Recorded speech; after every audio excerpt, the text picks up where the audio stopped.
Valérie Espinasse, bonjour Bonjour Sandrine. et merci beaucoup de nous recevoir dans votre cabinet pour Sensab, pour parler de micronutrition, de nutrition et surtout de rester en forme. Vous avez tout à fait raison Sandrine, l'alimentation est essentielle. Pourquoi elle est essentielle? Parce qu'elle va toucher notre intestin. Et l'alimentation d'aujourd'hui, urbaine, moderne, industrialisée, a profondément modifié notre flore intestinale. Et quand on parle de flore intestinale, on parle d'intestin, justement. Alors, quelle est la conséquence? Vous me direz, on a évolué, on mange différemment, et alors? Et alors, aujourd'hui, c'est prouvé que la flore intestinale, de nombreuses études, l'INSERM et d'autres, prouvent que cette flore intestinale, elle est pilier dans notre immunité. Donc là, ça commence à être intéressant pour la santé globale. Notre flore intestinale, elle est pilier pour notre équilibre émotionnel, puisqu'on sait aujourd'hui que les neuromédiateurs cérébraux sont également sécrétés par les cellules intestinales. Donc, l'alimentation et donc la qualité de votre intestin sont prioritaires dans notre santé. Alors pourquoi vous avez choisi cette spécialité en particulier?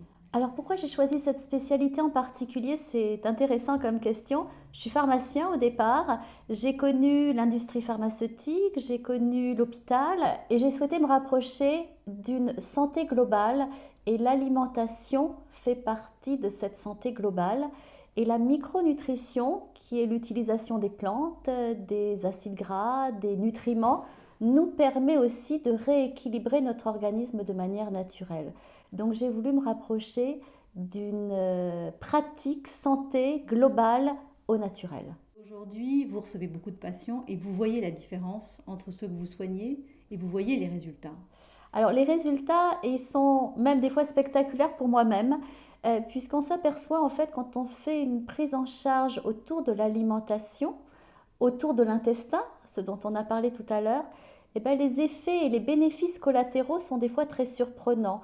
Typiquement, je peux avoir des patients qui viennent me voir uniquement pour perdre du poids, et puis finalement, en s'occupant d'un changement alimentaire, d'une meilleure flore intestinale, ils vont avoir moins de douleurs articulaires, ils vont avoir moins de psoriasis, ils vont avoir moins de migraines.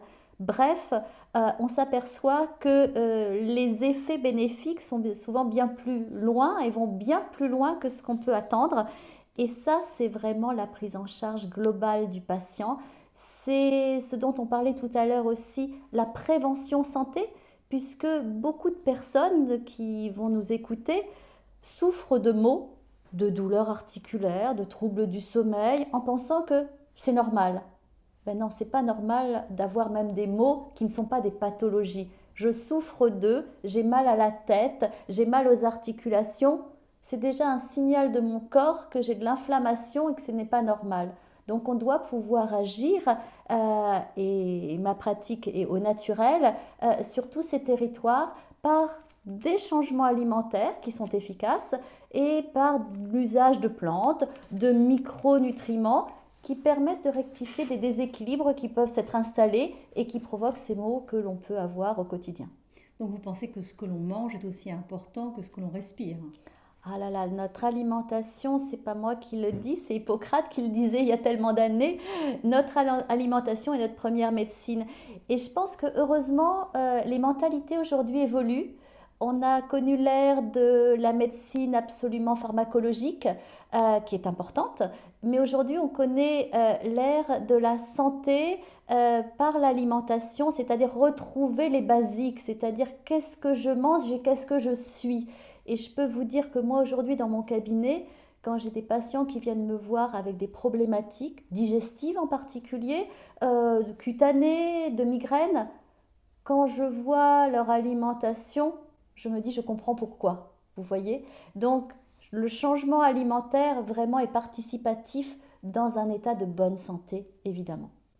Et les allergies alimentaires, parce qu'on en parle beaucoup, les intolérances, c'est devenu un sujet assez de société. Qu'est-ce que vous avez comme avis là-dessus? Alors c'est un vrai sujet de société. Alors on va se dire, il y en a de plus en plus. Les détracteurs vont dire, bah oui, mais avant on les testait pas, donc peut-être qu'il y en avait, puis à la fois c'est peut-être quelque chose qui est à la mode. Ben non, c'est pas qu'un sujet qui est à la mode, c'est un sujet purement d'actualité. Il y a plein de facteurs qui participent à cela, et notamment cette flore intestinale dont on parlait tout à l'heure, qui est profondément modifiée. Alors elle peut être modifiée par plein de causes. Déjà, de plus en plus de césariennes, de moins en moins de naissances avec un passage naturel où on va avoir notre premier contact avec une flore bactérienne qui fait notre flore intestinale. Donc ça, c'est important, ce qui fait qu'on a de plus en plus d'enfants qui ont des intolérances ou des allergies alimentaires. Après, une alimentation qui s'est profondément industrialisée, la consommation de substances chimiques dans les conservateurs, les additifs alimentaires qui modifient notre flore intestinale.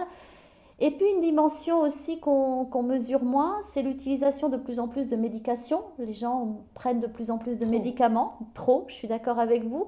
Le tabac aussi, hein, qui aujourd'hui est de plus en plus féminin, malheureusement, donc perturbe la flore intestinale. Euh, le stress, on sait aujourd'hui que notre équilibre émotionnel et le stress environnemental fait qu'on sécrète des substances qui viennent perturber notre flore intestinale. Donc, on a de multiples raisons d'avoir aujourd'hui une flore intestinale qui est perturbée et on sait que cette modification de cette flore intestinale perturbe et favorise la survenue d'intolérances alimentaires. Donc oui, c'est un sujet de société, ce n'est pas qu'un sujet de mode. D'accord. En tout cas, merci beaucoup pour Mm. cette interview. Merci Sandrine. Merci de nous avoir éclairé sur tous ces problèmes d'alimentation qui sont, à mon avis, très importants dans notre société. Très important et de prendre en charge le plus précocement possible est le mieux.